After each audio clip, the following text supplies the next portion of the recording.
Hello hi, ഞാൻ നിധി. ടെക്നോളജിയുടെ കാര്യത്തിൽ ലോകത്തിലെ മുൻകിട രാജ്യങ്ങളിൽപ്പെട്ട രാജ്യമാണ് UAE. അത് ഞാൻ പറയാതെ തന്നെ നിങ്ങൾക്ക് എല്ലാവർക്കും അറിയായിരിക്കുമല്ലോ. 2024 നവംബർ 11 മിനിസ്ട്രി ഓഫ് എഡ്യൂക്കേഷൻ, UAEയിലെ മിനിസ്ട്രി ഓഫ് എഡ്യൂക്കേഷൻ്റെ ആർട്ടിക്കിൾ നമ്പർ 17 പ്രകാരം ഞങ്ങൾക്ക് സ്കൂളിൽ എല്ലാവർക്കും ഒരു സർക്കുലർ കിട്ടി. അതായത് ഇന്നു മുതൽ മിനിസ്ട്രി ഓഫ് എഡ്യൂക്കേഷൻ്റെ നിർദ്ദേശമനുസരിച്ച് എല്ലാ സ്കൂളുകളിലും മൊബൈൽ ഫോൺ നിർബന്ധമായും നിരോധിച്ചിരിക്കുന്നു എന്ന നിയമം. ആലോചിച്ച് നോക്കൂ, ഇത്രയും ഏത് ഫോണിൻ്റെ മോഡൽ ലോകത്തിറങ്ങിയാലും അത് ആദ്യം ഇൻട്രൊഡ്യൂസ് ചെയ്യുന്ന ഒരു രാജ്യമാണ് UAE. എന്നിട്ട് പോലും UAEയിലെ കുട്ടികൾ സ്കൂളുകളിൽ മൊബൈൽ ഫോൺ വേണ്ട എന്ന് UAE ഗവൺമെൻറ് നിശ്ചയിച്ചിട്ടുണ്ട് എന്നുണ്ടെങ്കിൽ അതിൻ്റെ ഭവിഷ്യത്തിനെക്കുറിച്ച് അവർ കൃത്യമായി പഠിച്ചതിന് ശേഷം മാത്രമായിരിക്കും തീരുമാനിച്ചിട്ടുണ്ടാവുക. എന്നൊരു വീഡിയോ കാണിക്കുന്നുണ്ട് എൻ്റെ ഈ വീഡിയോയുടെ കൂടെ തന്നെ. അത് കളിയാക്കരുത്. എൻ്റെ 12 വയസ്സുള്ള മകൾ ഉപയോഗിക്കുന്ന ഫോണാണത്. 2000 രൂപയിൽ താഴെ അതിന് വില വരത്തുള്ളൂ. ആദ്യമൊക്കെ കുട്ടിക്ക് അത് എവിടെയൊക്കെ പോകുമ്പോൾ കൊണ്ടുപോകാൻ നാണക്കേടാണ്. അവൾ ട്യൂഷന് പോകുമ്പോൾ ഈ ഫോൺ റിങ് ചെയ്താൽ അതെടുക്കുമ്പോൾ മറ്റു കുട്ടികൾ കാണുമല്ലോ എന്ന് വിചാരിച്ച് അവൾ ആ ഫോൺ സൈലൻറ്റിലിടും. കാരണം അവൾ ട്യൂഷന് പോയിട്ട് വരുമ്പോൾ എനിക്ക് അവൾ ഇറങ്ങിയോ എന്ന് അറിയാൻ വേണ്ടി ഞാൻ ട്യൂഷന് പോകുമ്പോൾ ടീച്ചറിൻ്റെ പെർമിഷനോട് കൂടി തന്നെ മൊബൈൽ ഫോൺ എപ്പോഴും കൊടുത്തു വിടാറുണ്ട്.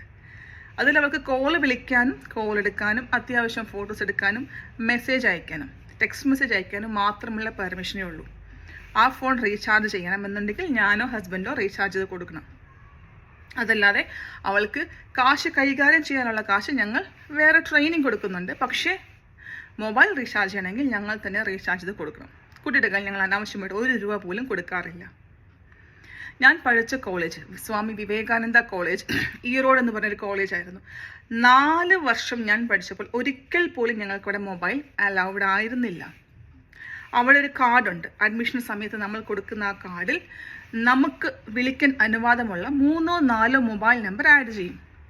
പിന്നീട് കോളേജിലെ ടെലിഫോൺ ബൂത്തിൽ നിന്നും ഈ 3-4 നമ്പറിലേക്ക് മാത്രമേ വിളിക്കാൻ അനുവാദമുള്ളൂ. അതവിടെ കൃത്യമായി അവർ റെക്കോർഡ് ചെയ്ത് വെക്കുകയും ചെയ്യും. ഇന്നത്തെ കാലത്ത് ഒരുപാട് പഴയത് എന്ന് തോന്നിക്കാമെങ്കിൽ പോലും ആ ഒരു അച്ചടക്കം എനിക്ക് പിന്നീട് എൻ്റെ ലൈഫിൽ ഒരുപാട് എന്നെ സഹായിച്ചിട്ടുണ്ട്. ആ പ്രായത്തിൽ മറ്റുള്ള ആൾക്കാർ ടെക്നോളജിയുടെ നടുക്ക് കിടന്ന് കളിക്കുമ്പോഴും ഞങ്ങൾക്കുണ്ടായ ഒരു റെസ്ട്രിക്ഷൻ എന്നെ പിന്നീട് ഒരുപാട് അഡിക്ഷനിലേക്ക് പോവാതിരിക്കാൻ എന്നെ ഒത്തിരി സഹായിച്ചിട്ടുണ്ട്. അപ്പോൾ നമ്മളൊന്ന് ആലോചിച്ച് നോക്കൂ, നമ്മുടെ കുഞ്ഞുങ്ങൾക്ക് ഇന്ന് വരുന്ന പല പ്രശ്നങ്ങളുടെയും അടിസ്ഥാനം അവരുടെ നിയന്ത്രണങ്ങൾ നിയന്ത്രിക്കേണ്ട പ്രായത്തിൽ നമ്മൾ നിയന്ത്രിക്കാത്തതല്ലേ? എന്തിനാണ് സ്കൂൾ കുട്ടികൾക്ക് മൊബൈൽ ഫോൺ, അതും ക്ലാസ് ടൈമിൽ?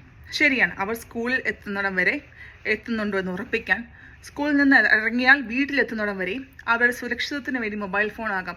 പക്ഷെ എന്തിനാണ് അവർക്ക് ക്ലാസ് ടൈമിൽ മൊബൈൽ ഫോൺ കൊടുക്കുന്നു എന്നുണ്ടെങ്കിൽ തന്നെ അതിന് റെസ്ട്രിക്ഷൻസ് കൊടുക്കേണ്ട ആവശ്യം, ഉത്തരവാദിത്വം നമുക്കില്ലേ?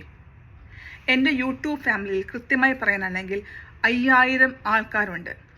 എൻ്റെ മോളെ എന്ന് വിളിച്ച് എൻ്റെ കുടുംബത്തെ അനുഗ്രഹിക്കുന്ന, ഞാൻ എൻ്റെ മാതാപിതാക്കന്മാരുടെ സ്ഥാനത്ത് കാണുന്ന ഒരുപാട് ആൾക്കാരുണ്ട്. ഒത്തിരിയേറെ സന്തോഷം, ഒത്തിരിയേറെ നന്ദി നിങ്ങളുടെ സ്നേഹത്തിനും നിങ്ങളുടെ പ്രോത്സാഹനത്തിനും. നമുക്ക് വലിയ രീതിയിൽ മാറ്റങ്ങൾ കൊണ്ടുവരണമെന്നുണ്ടെങ്കിൽ തുടക്കം എപ്പോഴും ഒരു ചെറിയ സ്റ്റെപ്പിൽ നിന്നാണ്, അല്ലേ?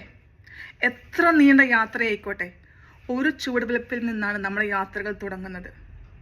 ഈ ഒരു തോട്ട് സ്കൂൾ കുട്ടികളിലെ മൊബൈൽ ഉപയോഗം നിയന്ത്രിക്കേണ്ടതല്ലയോ വേണ്ടയോ എന്നുള്ള ഈ തോട്ട് പ്രോസസ്സ് നമ്മൾ 5000 പേരിൽ നിന്നാകട്ടെ തുടക്കം. ഈ ന്യൂസ്, ഈ ചിന്ത, ഈ വിചാരം, ഈ തോട്ട് നമ്മുടെ ഭരണാധികാരികളിൽ എത്തിക്കുന്നിടം വരെ നമുക്ക് ഈ വീഡിയോ ഷെയർ ചെയ്യാം. UAE സ്കൂളുകളിൽ മൊബൈൽ നിരോധിച്ചു എന്നുണ്ടെങ്കിൽ നമ്മുടെ സ്കൂളുകൾ അത് നിരോധിക്കുന്ന സമയമായില്ലേ? ചിന്തിക്കൂ, അഭിപ്രായം രേഖപ്പെടുത്തുമല്ലോ. ഈ വീഡിയോ മാക്സിമം നിങ്ങൾ ഷെയർ ചെയ്യണമെന്ന് അഭ്യർത്ഥിക്കുന്നു. ആദ്യമായിട്ടാണ് ഞാൻ എൻ്റെ വീഡിയോ ഷെയർ ചെയ്യാൻ അഭ്യർത്ഥിക്കുന്നത്. ദയവ് ചെയ്ത് ഇത് ഏതെങ്കിലും ഒരു ന്യൂസ് ചാനലിൽ ചർച്ചയാകുന്നിടം വരെ, അല്ലെങ്കിൽ ഏതെങ്കിലും ഒരു ഭരണാധികാരിയുടെ ചെവിയിൽ എത്തുന്നിടം വരെ, അവർക്ക് ഇതിനെക്കുറിച്ചൊരു തോട്ട് പ്രോസസ് ഉണ്ടാകുന്നിടം വരെ നമുക്ക് ഈ വീഡിയോ ഷെയർ ചെയ്യാം. എന്നിൽ നിന്നും നിങ്ങളിൽ നിന്നുമാകട്ടെ ഈ മാറ്റത്തിൻ്റെ തുടക്കം. കുട്ടികളെ നിയന്ത്രിക്കേണ്ട സമയത്ത് നിയന്ത്രിച്ചേ ഒക്കത്തുള്ളൂ. നമുക്ക് തുടങ്ങാം നമ്മുടെ യുദ്ധം. നന്ദി, നിധി.